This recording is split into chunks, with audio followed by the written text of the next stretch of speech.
ಓಂ ಶಾಂತಿ. ಅನ್ಯ ಕನ್ನಡ ಯೂಟ್ಯೂಬ್ ಚಾನೆಲ್ನ ಎಲ್ಲ ಆತ್ಮೀಯ ಸಹೋದರ ಸಹೋದರಿಯರಿಗೂ ಇಂದಿನ ಸಂಚಿಕೆಗೆ ಸ್ವಾಗತ. ಇಂದು ನಾವು ಓವರ್ ಥಿಂಕಿಂಗ್, ಅತಿಯಾದ ಆಲೋಚನೆ, ಇದು ಯಾಕೆ ಬರುತ್ತೆ ನಮ್ಗೆ, ಯಾಕ್ರಿ ಈ ರೀತಿ ಆಗ್ತಿರತ್ತೆ, ಇದರಿಂದ ನಮ್ಗೆಲ್ಲ ಏನೆಲ್ಲ ಹಾನಿಗಳಾಗ್ತವೆ, ಇದರಿಂದ ನಾವು ಹೇಗೆ ಮುಕ್ತರಾಗಬೇಕಾಗಿದೆ, ಇದೆಲ್ಲದರ ಬಗ್ಗೆ ಇವತ್ತಿನ ಸಂಚಿಕೆಯಲ್ಲಿ ತಿಳಿದುಕೊಳ್ಳೋಣಂತೆ. ಚಿಕ್ಕ ಪುಟ್ಟ ವಿಷಯಗಳ ಬಗ್ಗೆನು ಜಾಸ್ತಿ ಯೋಚನೆ ಮಾಡ್ತಾ ಇದೀವಿ ಅಂತಂದ್ರೆ ಅದಕ್ಕೆ ಓವರ್ ಥಿಂಕಿಂಗ್ ಅಂತ ಹೇಳ್ಬಿಟ್ಟು ಹೇಳ್ತಾರೆ. ಸೊ ಎಷ್ಟೋ ಜನರು ಹೇಳ್ತಾರಲ್ವಾ, ನಂಗೆ ಸಿಕ್ಕಾಪಟ್ಟೆ ಆಲೋಚನೆ ಬರ್ತವೆ, ಇದ್ರ ಬಗ್ಗೆ ಯೋಚನೆ ಆಗುತ್ತೆ, ನನಗೆ ಓವರ್ ಥಿಂಕಿಂಗ್ ಆಗುತ್ತೆ ಅಂತ ಹೇಳ್ಬಿಟ್ಟು. ಏನ್ ಕಾರಣ ಇದಕ್ಕೆ? ಆ ಓವರ್ ಥಿಂಕಿಂಗ್ ಆದಾಗ ಏನಾಗುತ್ತೆ ನಮ್ಗೆ ಅನುಭವ? ಸೊ ಕೆಲವೊಂದ್ಸಲ ಜಾಸ್ತಿ ಯೋಚನೆ ಮಾಡ್ತಾ ಮಾಡ್ತಾ ತಲೆನೋವು ಬರುತ್ತೆ, ಅಥವಾ ಕಿರಿಕಿರಿ ಉಂಟಾಗುತ್ತೆ ಮನಸ್ಸಿನಲ್ಲಿ, ಅಥವಾ ಕೋಪ ಬರುತ್ತೆ, ಅಥವಾ ಇನ್ನೊಬ್ಬರ ಮೇಲೆ ದ್ವೇಷ ಉಂಟಾಗುತ್ತೆ ಅಲ್ವಾ. ಹೇಳ್ತಿರ್ತಾರೆ, ನನ್ಗೆ ಇವ್ರ ಬಗ್ಗೆ ಯೋಚನೆ ಮಾಡ್ತಾ ಇದ್ರೆ ತಲೆನೋವು ಬಂದ್ಬಿಡುತ್ತೆ ಅಂತ ಹೇಳ್ಬಿಟ್ಟು, ಮೂಡೇ ಹಾಳಾಗುತ್ತೆ ಅಂತ ಹೇಳ್ಬಿಟ್ಟು. ಯಾಕಂದ್ರೆ ಸಿಕ್ಕಾಪಟ್ಟೆ ಆಲೋಚನೆ ಮಾಡ್ತಾ ಇರ್ತೇವೆ.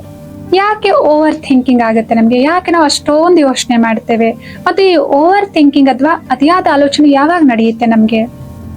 ಒಂದು ಉದಾಹರಣೆಯೊಂದಿಗೆ ಇದನ್ನ ಅರ್ಥ ಮಾಡ್ಕೊಳ್ಳೋದಾದ್ರೆ, ನಮ್ಮ ಮನೆಯಲ್ಲಿರುವವರು, ನಮ್ಮ ಜೊತೆಯಲ್ಲಿರುವಂತವ್ರ ಬಗ್ಗೆ, ಅಥವಾ ನಾವು ಯಾರ ಜೊತೆ ಕೆಲಸ ಮಾಡ್ತಾ ಇದೀವಿ ಅವ್ರ ಬಗ್ಗೆ ಯಾರಾದ್ರೂ ನಮ್ಗೆ ಬಂದ್ಬಿಟ್ಟು ಇವರಲ್ಲಿರೋ ವಿಶೇಷತೆಗಳು ಏನಾಗಿದಾವೆ, ಇವರಲ್ಲಿ ಏನೇನ್ ಒಳ್ಳೆ ಗುಣಗಳಿದಾವೆ ಅಂತ ಕೇಳಿದ್ವಿ ಅಂತಂದ್ರೆ, ಇವ್ರು ಹೇಗಿದ್ದಾರೆ ಅಂತ ಕೇಳಿದ್ರು ಅಂತಂದ್ರೆ ನಾವೇನ್ ಹೇಳ್ತೀವಿ? ಚೆನ್ನಾಗಿದ್ದಾರೆ, ಒಳ್ಳೆಯವರಾಗಿದ್ದಾರೆ, ಹೆಲ್ಪ್ ಮಾಡ್ತಾರೆ, ಸಹಯೋಗಿಗಳಾಗಿದ್ದಾರೆ ಅಂತ ಹೇಳ್ಬಿಟ್ಟು ಹೇಳ್ತಾರೆ. ಒಂದ್ 3-4 ಶಬ್ದ ಅಥವಾ ವಾಕ್ಯಗಳಲ್ಲಿ ಹೇಳ್ಬೋದು. ಅದೇ ಯಾರಾದ್ರೂ ನಮ್ಗೆ ಇವ್ರ ಬಗ್ಗೆ, ಇವರಲ್ಲಿರುವಂತಹ ಅವಗುಣಗಳು ಅಥವಾ ದುರ್ಬಲತೆ ಏನಾಗಿದೆ, ಇವ್ರು ಹೇಗೆ ಅಂತ ಹೇಳ್ಬಿಟ್ಟು ಈ ರೀತಿ ಕೇಳಿದ್ರು ಅಂತಂದ್ರೆ ಅವ್ರ ಬಗ್ಗೆ ನೆಗೆಟಿವ್ ಆಗಿ ಸಿಕ್ಕಾಪಟ್ಟೆ ನಾವು ಅಂತಂದ್ರೆ ಹೇಳೋ ಅರ್ಥ ಅಂತಂದ್ರೆ ಅವ್ರ ಬಗ್ಗೆ ವಿಶೇಷತೆ ಎಷ್ಟು ಹೇಳಿರ್ತೇವಲ್ವಾ, ಅದಕ್ಕಿಂತ ಜಾಸ್ತಿನೇ ಅವರಲ್ಲಿರುವಂತಹ ದುರ್ಬಲತೆಗಳ ಬಗ್ಗೆ ನಾವು ಹೇಳ್ತೇವೆ. ಮಾತೇ ಕೇಳೋದಿಲ್ಲ, ಯಾವಾಗ್ಲೂ ತಮ್ಮದೇ ಮಾಡ್ತಿರ್ತಾರೆ, ಅವ್ರಿಗೆ ಏನ್ ಇಷ್ಟ ಬರುತ್ತೆ ಅದನ್ನೇ ಮಾಡ್ತಿರ್ತಾರೆ, ಇನ್ನೊಬ್ಬರ ಬಗ್ಗೆ ಕಾಳಜಿನೇ ಮಾಡೋದಿಲ್ಲ, ಎಷ್ಟು ಹೇಳಿದ್ರು ಕೂಡ ತಿದ್ಕೊಳ್ಳೋದೇ ಇಲ್ಲ. ಈ ರೀತಿ ಅನೇಕ ವಿಚಾರಗಳನ್ನ ಅವ್ರ ಬಗ್ಗೆ ನೆಗೆಟಿವ್ ಆಗಿ ಅಥವಾ ನಾವು ಇನ್ನೊಬ್ರ ಮುಂದೆ ಅವರಲ್ಲಿರುವಂತಹ ದುರ್ಬಲತೆಗಳ ಬಗ್ಗೆ ಹೇಳ್ತಾ ಹೋಗ್ತೇವೆ. ಅಂತಂದ್ರೆ ನೆಗೆಟಿವ್ ಆಗಿ ನಾವು ವಿಚಾರ ಮಾಡಿದ್ವಿ ಅಂತಂದ್ರೆ ನಮ್ಮ ಆಲೋಚನೆಗಳ ಸ್ಪೀಡ್ ಕೂಡ ಏನಿರುತ್ತೆ, ಜಾಸ್ತಿ ಇರುತ್ತೆ, ನಮ್ಮ ಆಲೋಚನೆಗಳ ಸಂಖ್ಯೆನೂ ಕೂಡ ಜಾಸ್ತಿ ಆಗುತ್ತೆ. ಅದೇ ನಾವು ಸಕಾರಾತ್ಮಕವಾಗಿ ಯೋಚನೆ ಮಾಡ್ತಾ ಇದೀವಿ ಅಂತಂದ್ರೆ ಅವಾಗ ಆಟೋಮೆಟಿಕ್ ಆಗಿ ಏನಿರುತ್ತೆ, ನಮ್ಮ ಆಲೋಚನೆಗಳ ಸ್ಪೀಡ್ ಏನಿರುತ್ತೆ, ಕಡಿಮೆ ಇರುತ್ತೆ, ನಮ್ಮ ಆಲೋಚನೆಗಳು ಕೂಡ ಏನಾಗ್ತವೆ, ಕಡಿಮೆ ಆಗ್ತವೆ, ಸಂಖ್ಯೆನೂ ಕೂಡ ಕಡಿಮೆ ಇರುತ್ತೆ. ನೋಡಿ, ಇನ್ನೊಂದು ಉದಾಹರಣೆ ಕೊಡೋದಾದ್ರೆ, ಯಾರಾದ್ರೂ ಬಂದ್ಬಿಟ್ಟು ಆಶೀರ್ವಾದ ಮಾಡಿ ಅಂತಂದ್ರೆ ಎಷ್ಟು ಮಾಡ್ತೀವಿ ನಾವು, ಎಷ್ಟು ಹಾರೈಸ್ತೀವಿ ಅವ್ರಿಗೆ, ಚೆನ್ನಾಗಿರಿ, ಸುಖವಾಗಿರಿ, ಆರೋಗ್ಯ ಚೆನ್ನಾಗಿರ್ಲಿ, ನಿಮ್ ಸಂಬಂಧಗಳು ಗಟ್ಟಿಯಾಗಿರ್ಲಿ ಅಂತ ಹೇಳ್ಬಿಟ್ಟು ಹೇಳ್ತೀವಿ. ಸೊ ಹಬ್ಬ ಅಂದ್ರೆ ಒಂದು 10 ವಾಕ್ಯಗಳಲ್ಲಿ ನಾವು ಅವ್ರಿಗೆ ಆಶೀರ್ವಾದ ಮಾಡ್ಬೋದು ಮ್ಯಾಕ್ಸಿಮಮ್ ಅಂತಂದ್ರೆ. ಅದೇ ಯಾರಾದ್ರೂ ನಮ್ ಸ್ವಲ್ಪ ಬೇಜಾರ್ ಮಾಡಿದ್ರು ಅಂತಂದ್ರೆ ಅವ್ರಿಗೆ ಬೈಲಿಕ್ಕೆ ನಾವು ಕುಳಿತುಕೊಂಡ್ವಿ ಅಂತಂದ್ರೆ, ಅಥವಾ ಅವ್ರ ಬಗ್ಗೆ ನೆಗೆಟಿವ್ ಆಗಿ ನಾವು ಯೋಚನೆ ಮಾಡ್ತಾ ಇದ್ವಿ ಅಂತಂದ್ರೆ ಎಷ್ಟೊತ್ವರೆಗೂ ಮಾಡ್ತೀವಿ? ಕೆಲವೊಂದ್ ಬಾರಿ ಅರ್ಧ ಗಂಟೆ, 1 ಗಂಟೆ, ಅಥವಾ ಬೆಳಗ್ಗೆ ಆ ಘಟನೆ ಘಟಿಸಿರುತ್ತೆ, ಸಾಯಂಕಾಲದವರೆಗೂ ಮನಸ್ಸಲ್ಲಿ ಅದೇ ವಿಚಾರ ಇಟ್ಕೊಂಡ್ ಕುತ್ಕೊಂಡಿರ್ತೀವಿ. ಈ ಕೆಲಸ ಹೇಳಿದ್ದೆ ಮಾಡ್ಲಿಲ್ಲ, ಸೊ ನಾನ್ ಹೇಳಿದ ಮಾತು ಯಾವತ್ತೂ ಕೇಳೋದೇ ಇಲ್ಲ, ಅವ್ರಿಗೋಸ್ಕರ ನಾನು ಎಷ್ಟೊಂದೆಲ್ಲ ಕೆಲಸ ಮಾಡಿದೆ, ಇದೇನೋ ಅವ್ರು ನನ್ ಕೊಡುವಂತ ಗೌರವ, ಸೊ ನಾನು ಇನ್ಮೇಲಿಂದ ಅವ್ರಿಗೆ ಏನು ಮಾಡೋದಿಲ್ಲ, ಏನು ಹೇಳೋದು ಇಲ್ಲ, ಸೊ ಅಂತ ಹೇಳ್ಬಿಟ್ಟು ಈ ರೀತಿ ಅವ್ರ ಬಗ್ಗೆ ಇಡೀ ದಿನ ಏನಾಗ್ತಾ ಇರುತ್ತೆ, ರಿಪೀಟೆಡ್ ಆಗಿ ಕಾಮೆಂಟ್ರಿ ನಮ್ಮ ಮನಸ್ಸಿನಲ್ಲಿ ನಡೀತಾನೆ ಇರುತ್ತೆ. ಸೊ ಅಂತಂದ್ರೆ ಹೇಳೋ ಉದ್ದೇಶ ಇಲ್ಲಿ ಏನಿದೆ ಅಂತಂದ್ರೆ, ಓವರ್ ಥಿಂಕಿಂಗ್ ಅಥವಾ ಅತಿಯಾದ ಆಲೋಚನೆ ಯಾವಾಗ ಉಂಟಾಗುತ್ತೆ ಅಂತಂದ್ರೆ, ಯಾವಾಗ ನಾವು ನಕಾರಾತ್ಮಕವಾಗಿ ವಿಚಾರ ಮಾಡ್ತಿರ್ತೇವೆ ಆವಾಗ, ಅಥವಾ ಭಯಭೀತರಾಗಿರ್ತೇವೆ, ಅಥವಾ ಅಸುರಕ್ಷತೆಯ ಭಾವನೆಯನ್ನು ಅನುಭವ ಮಾಡ್ತಿರ್ತೇವೆ, ಅಥವಾ ಚಿಂತೆಗೀಡಾಗಿರ್ತೇವೆ, ಅವಾಗ ನಮ್ಗೆ ಓವರ್ ಥಿಂಕಿಂಗ್ ನಡೆಯುತ್ತೆ. ಹಲವಾರು ಉದಾಹರಣೆಗಳೊಂದಿಗೆ ಇದನ್ನ ಅರ್ಥ ಮಾಡ್ಕೊಳ್ಬಹುದಾಗಿದೆ. ಸೊ ಅಂತಂದ್ರೆ ಮಕ್ಕಳ ಎಕ್ಸಾಮ್ಸ್ ಇದೆ ಅಂತಂದ್ರೆ ನಮ್ಗೆ ತಂದೆ ತಾಯಿಯರಿಗೆ, ಎಷ್ಟೋ ಪೋಷಕರಿಗೇನೆ ಸ್ಟ್ರೆಸ್ ಆಗ್ತಿರುತ್ತೆ. ಗೊತ್ತಿಲ್ಲ, ಲಾಸ್ಟ್ ಟೈಮ್ ಈ ವಿಷಯದಲ್ಲಿ ಫೇಲ್ ಆಗಿದ್ರು, ಇವಾಗ್ಲೂ ಚೆನ್ನಾಗಿ ಓದ್ತಾರೋ ಇಲ್ವೋ ಗೊತ್ತಿಲ್ಲ, ಚೆನ್ನಾಗಿ ಮಾಡ್ತಾರೋ ಇಲ್ಲೋ ಗೊತ್ತಿಲ್ಲ, ಈ ಸಲನೂ ಫೇಲ್ ಆದ್ರು ಅಂತಂದ್ರೆ ಇವ್ರ ಭವಿಷ್ಯ ಹೇಗೆ, ಯಾವ್ದು ಎಜುಕೇಶನ್ಗೆ ಸೇರ್ಸೋದು, ಇವ್ರನ್ನ ಹೇಗೆ ಹೇಳೋದು, ಎಷ್ಟು ಅಂತ ನಾವು ಹೇಳೋದು, ಎಲ್ಲಾ ಮಕ್ಳು ಎಷ್ಟು ಚೆನ್ನಾಗಿ ಓದ್ತಾರೆ, ಇವ್ರೇ ಹಿಂಗ್ ಮಾಡ್ತಾರಲ್ವಾ ಅಂತ ಹೇಳ್ಬಿಟ್ಟು ವಿಚಾರ ಒಂದೇ ಇರುತ್ತೆ, ಅವ್ರು ಚೆನ್ನಾಗಿ ಓದ್ಬೇಕು ಅಂತ ಹೇಳ್ಬಿಟ್ಟು. ಆದ್ರೂ ಕೂಡ ನಾವು ನೆಗೆಟಿವ್ ಆಗಿ ವಿಚಾರ ಮಾಡ್ತಾ ಇರೋ ಕಾರಣ ಏನಾಗುತ್ತೆ, ಒಂದಾದ್ಮೇಲೆ ಒಂದು ವಿಚಾರಗಳು ಬರ್ತಾನೆ ಇರ್ತವೆ, ಮತ್ತು ಅದ್ರ ಸ್ಪೀಡ್ ಕೂಡ ತುಂಬಾ ಇರುತ್ತೆ. ಇದರಿಂದಾಗಿ ಏನಾಗುತ್ತೆ, ಮನಸ್ಸಿಗೆ ಆಯಾಸ ಆಗುತ್ತೆ. ಎಷ್ಟೋ ಬಾರಿ ಶಾರೀರಿಕವಾಗಿಯೂ ಕೂಡ ಆಯಾಸದ ಅನುಭವನ ನಾವು ಮಾಡ್ತೀವಿ. ಈ ರೀತಿ ಹೇಳ್ತಿರ್ತಾರಲ್ವಾ, ಇವತ್ತೇನು ಕೆಲ್ಸನ ಅಷ್ಟೊಂದು ಮಾಡಿಲ್ಲ, ಆದ್ರೂ ಕೂಡ ಸುಸ್ತಾಗ್ತಿದೆ ನನ್ಗೆ ಅಂತ ಹೇಳ್ಬಿಟ್ಟು. ಯಾಕೆ ಅಂತಂದ್ರೆ ಸಿಕ್ಕಾಪಟ್ಟೆ ಆಲೋಚನೆ ಮಾಡಿದೀವಿ ಅವತ್ತು, ಅದು ಕೂಡ ನೆಗೆಟಿವ್ ಆಗಿ ಮನಸ್ಸಿಂದ ಆಲೋಚನೆ ಮಾಡಿದ್ದೇವೆ. ಅದರಿಂದಾಗಿ ಏನಾಗ್ತದೆ, ಮಾನಸಿಕವಾಗಿ ನಮ್ಗೆ ಆಯಾಸ ಆಗ್ತದೆ, ಅದರ ಪ್ರಭಾವ ಶರೀರದ ಮೇಲೂ ಕೂಡ ಬೀಳ್ತಾ ಇದೆ, ಶಾರೀರಿಕವಾಗಿನೂ ಕೂಡ ನಾವು ಸುಸ್ತಿನ ಅನುಭವನ ಮಾಡ್ತಾ ಇದ್ದೇವೆ. ಜೊತೆ ಹೇಗೆ ಅಂತಂದ್ರೆ ಈ ಕಾಡಿನಲ್ಲಿ ಮರಗಳು ಒಂದಕ್ಕೊಂದು ಘರ್ಷಣೆ ಆಗ್ಬಿಟ್ಟು ಬೆಂಕಿ ಉತ್ಪತ್ತಿ ಆಗುತ್ತಲ್ವಾ, ಹಾಗೇನೆ ನಮ್ಮ ಮನಸ್ಸಿನಲ್ಲಿ ಅತಿಯಾದ ಆಲೋಚನೆಗಳು ಅಥವಾ ನೆಗೆಟಿವ್ ಆದ ಆಲೋಚನೆಗಳು, ವ್ಯರ್ಥವಾದ ಆಲೋಚನೆಗಳು ನಡೀತಾ ಇದ್ದಾವೆ. ಅದ್ರ ಬಗ್ಗೆ ನಾವು ಗಮನ ಕೊಟ್ಟು ಅದನ್ನ ನಿಲ್ಲಿಸ್ತಾ ಇಲ್ಲ, ತಡಿತಾ ಇಲ್ಲ ಅಂತಂದ್ರೆ ಅದೇನಾಗುತ್ತೆ, ಕೋಪ ಆದ್ರೂ ಉಂಟು ಮಾಡುತ್ತೆ ನಮ್ಮ ಮನಸ್ಸಿನಲ್ಲಿ, ಈರ್ಷ್ಯ ಆದ್ರೂ ಉಂಟು ಮಾಡುತ್ತೆ, ದ್ವೇಷ ಆದ್ರೂ ಉಂಟು ಮಾಡುತ್ತೆ, ಅಹಂಕಾರದ ಭಾವನೆ ಏನಾದ್ರೂ ತರುತ್ತೆ, ನೋವಾದ್ರೂ ಆಗುತ್ತೆ, ನಮ್ಗೆ ದುಃಖ ಆದ್ರೂ ಆಗುತ್ತೆ, ಅಥವಾ ನಮ್ ಬಗ್ಗೆ ನಮ್ಗೇನೆ ಕೀಳ್ರಿಮೆ ಉಂಟಾಗುತ್ತೆ. ಎಲ್ರು ನನ್ ಜೊತೆ ಹಿಂಗೆ ಮಾಡ್ತಾರೆ, ನನ್ನ ಹಣೆ ಬರನೇ ಸರಿ ಇಲ್ಲ, ಯಾವಾಗ್ಲೂ ಹಿಂಗೆ ಆಗುತ್ತೆ ನನ್ನ ಜೊತೆಲಿ, ನಾನು ಯಾರಿಗೆ ಹೆಲ್ಪ್ ಮಾಡಿದ್ರೆ ಎಲ್ರು ನನ್ಗೆ ಹಿಂಗೆ ಮಾಡ್ತಾರೆ, ಮೋಸನೇ ಮಾಡ್ತಾರೆ, ನೋವೇ ಮಾಡ್ತಾರೆ, ನನ್ ಬಗ್ಗೆ ಕಾಳಜಿನೇ ಮಾಡೋದಿಲ್ಲ ಅಂತ ಹೇಳ್ಬಿಟ್ಟು ಈ ರೀತಿ ನಕಾರಾತ್ಮಕವಾಗಿ ಯೋಚನೆ ಮಾಡ್ತಾ ನಮ್ ಬಗ್ಗೆ ನಾವೇ ಒಂದು ಕೀಳಿರಿಮೆಯ ಅನುಭವನ ಮಾಡ್ತೇವೆ. ಸೊ ಹಾಗಿದ್ರೆ ಯಾಕೆ ಈ ರೀತಿ ಆಗ್ತಾ ಇದೆ? ವರ್ತಮಾನ ಸಮಯದಲ್ಲಿ ಈ ರೀತಿ ಓವರ್ ಥಿಂಕಿಂಗ್ ಮಾಡ್ತಾ ಎಷ್ಟೋ ಜನರಿಗೆ ನಿದ್ರಾಹೀನತೆಯ ಸಮಸ್ಯೆ ಉಂಟಾಗ್ತಾ ಇದೆ. ಯಾಕಂದ್ರೆ ಸರಿಯಾಗಿ ನಿದ್ರೆ ಮಾಡ್ಲಿಕ್ಕೆ ಆಗ್ತಾ ಇಲ್ಲ. ಮಲಗೋ ಸಮಯದಲ್ಲಿ ಕೂಡ, ಮಲಗ್ದಾಗ್ಲೂ ಕೂಡ ಮನಸ್ಸು ಯೋಚನೆ ಮಾಡ್ತಾನೆ ಇರುತ್ತೆ. 7-8 ಗಂಟೆ ನಿದ್ರೆ ಮಾಡಿದ್ರು ಕೂಡ ಬೆಳಗ್ಗೆ ಎದ್ದಾಗ ಇನ್ನು ಮಲ್ಕೊಳ್ಳೋಣ, ಇನ್ನೊಂದು 10 ನಿಮಿಷ ಮಲ್ಕೊಳ್ಳೋಣ, 15 ನಿಮಿಷ ಮಲ್ಕೊಳ್ಳೋಣ ಅಂತ ಒಂದು ಸುಸ್ತಾಗಿನೇ ನಾವು ಎದ್ದೇಳ್ತೀವಿ. ಅಷ್ಟು ಗಂಟೆ ನಿದ್ರೆ ಮಾಡಿದ್ಮೇಲೆ ಮನಸ್ಸು ಫ್ರೆಶ್ ಆಗಿರ್ಬೇಕಾಗಿತ್ತು, ಸೊ ಶಕ್ತಿಶಾಲಿ ಆಗಿರ್ಬೇಕಾಗಿತ್ತು. ಆದ್ರೂ ಕೂಡ ಆ ಅನುಭವ ನಮ್ಗೆ ಆಗ್ತಾ ಇಲ್ಲ. ಏನ್ ಕಾರಣ ಇದಕ್ಕೆ?